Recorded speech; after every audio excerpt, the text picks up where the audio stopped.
Thank you for tuning in to Tax Justice Warriors. Previously, I spoke about IRS liens. Today, I am turning to IRS levies. This will be a shorter episode, but it is part 2 regarding the IRS liens and levies presentation that I recently viewed at the 2019 St. Louis, Missouri Congressional Liaison Meeting. Welcome to Tax Justice Warriors, the podcast that celebrates the work of low-income taxpayer clinics, focuses on tax controversy work, and looks at related issues in tax news. I am your host, William Schmidt, the director of the Low-Income Taxpayer Clinic at Kansas Legal Services. Now we turn to levies. What is a levy? A levy is an administrative means of collecting taxes due under Internal Revenue Code Section 6331A. There is no legal distinction between a levy and a seizure. Generally, the notice of levy is used when property is held by a third party and can be turned over by writing a check.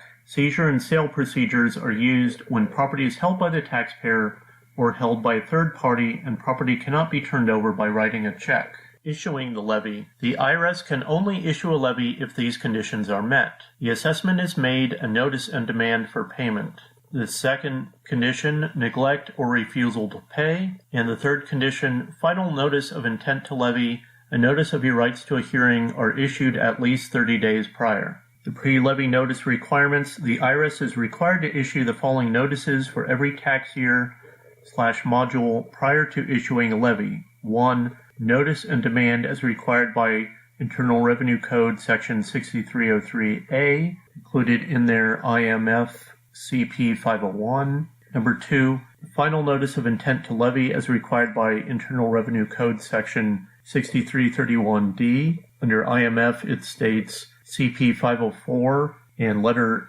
1058. And number 3, notice of collection due process rights as required by Internal Revenue Code Section 6330A, and in parentheses, it includes letter 1058 also here. Types of levy. 668A, used when the property to be levied is not wages, salary, or other income, so that includes a bank account or a merchant account with credit card sales. 668A is a one-time levy. If it attaches to a bank account, for example, it only attaches to funds in the account at the time of levy. We need to ensure the bank did not send funds that were later deposited into the taxpayer's account after the date of levy. There are no exemptions on a bank account levy. 668W is used when the property to be levied is wages, salary, or other income. Exempt amounts are recognized. 668W is a continuous levy. And the third type of levy is the Federal Payment Levy Program. That is a levy on federal contractors and vendors, the Office of Personnel Management, Retirement, Social Security Benefits, and federal employees.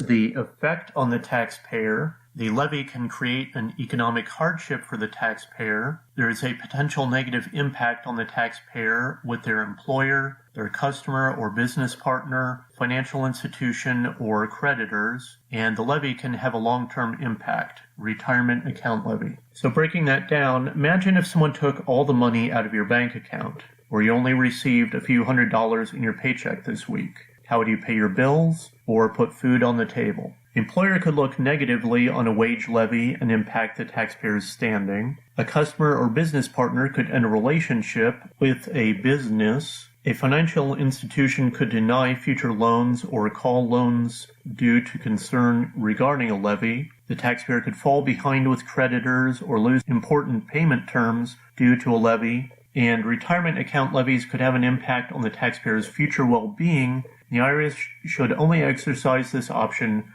when the taxpayer behavior is flagrant and the levy will not place the taxpayer in a situation where he or she cannot function in retirement. Ways to appeal. Appeal rights are essentially the same as appealing a notice of federal tax lien. Collection due process rights are provided with final notice and demand pursuant to Internal Revenue Code Section 6330. A 30-day period commencing the day after the date of the CDP collection due process levy notice. There is the right to an equivalent hearing within the 1-year period commencing the day after the date of the collection due process levy notice, and a collection appeal request There is no deadline for a collection appeal request appeal. A collection appeal request example from the appeals in the Internal Revenue Manual. The taxpayer submits a collection appeal request appeal requesting a levy release. The taxpayer acknowledges he has a delinquent return,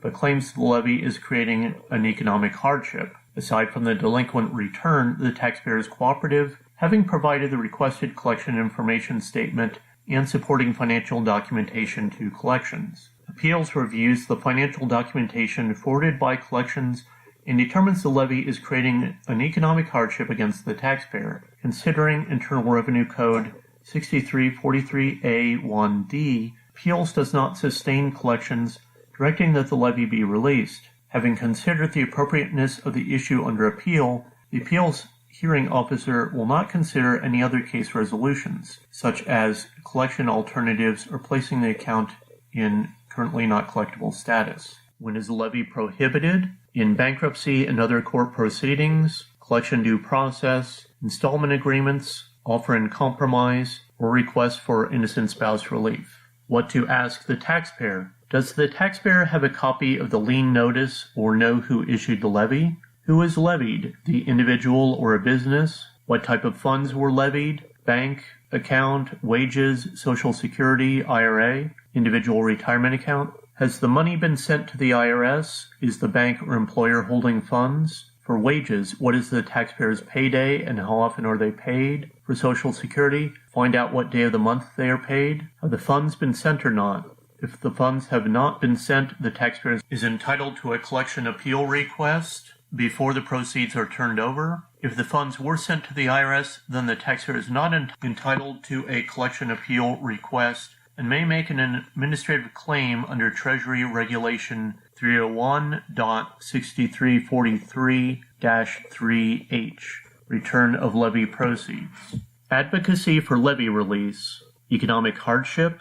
Ask the taxpayer to provide proof of hardship. We may need to request the taxpayer prepare a collection information statement and supporting documentation. That could lead to a full levy release or a partial levy release. Get into compliance. Provide the requested documentation. Agree to a collection alternative. If there is no legal basis, the taxpayer can make an administrative claim under Treasury Regulation 301.6343-3H, Return of Levy Proceeds. Breaking that down is the taxpayer in compliance, filing and paying. Sometimes levies are issued due to lack of compliance. If the taxpayer gets in compliance, the levy can be released. Can the taxpayer make payments? Can we get the taxpayer in an installment agreement in exchange for levy release? Has the IRS, usually a revenue officer, requested documentation which was not provided? Can the taxpayer provide it immediately in exchange for levy release? Being in compliance and responsive to a revenue officer can go a long way in preventing levy action. So overall, these various notes, these tips and instructions provided by the IRS collections officer that I received this presentation from, I think they are very informative, and I hope that you have learned from this discussion of liens and levies and can put this to use in providing effective help for taxpayers. Thank you for listening. Thank you for listening to Tax Justice Warriors. We have a Patreon page if you'd like to support this podcast. Providing monetary support for this podcast helps with expenses like equipment or travel to tax conferences. Supporting this podcast through Patreon comes with rewards, so check out our Patreon page. Please rate or review this podcast because positive reviews help get more people to know this podcast exists. The views expressed on this podcast are not official opinions of the IRS, the Low Income Taxpayer Clinic Program, or the employers of the people who spoke on this program. Your tax situation is unique, so do not take the statements on this program as tax or legal advice. Consult with your own tax professional to provide you with specific advice on your situation. Tune in next time on Tax Justice Warriors for another interesting tax discussion.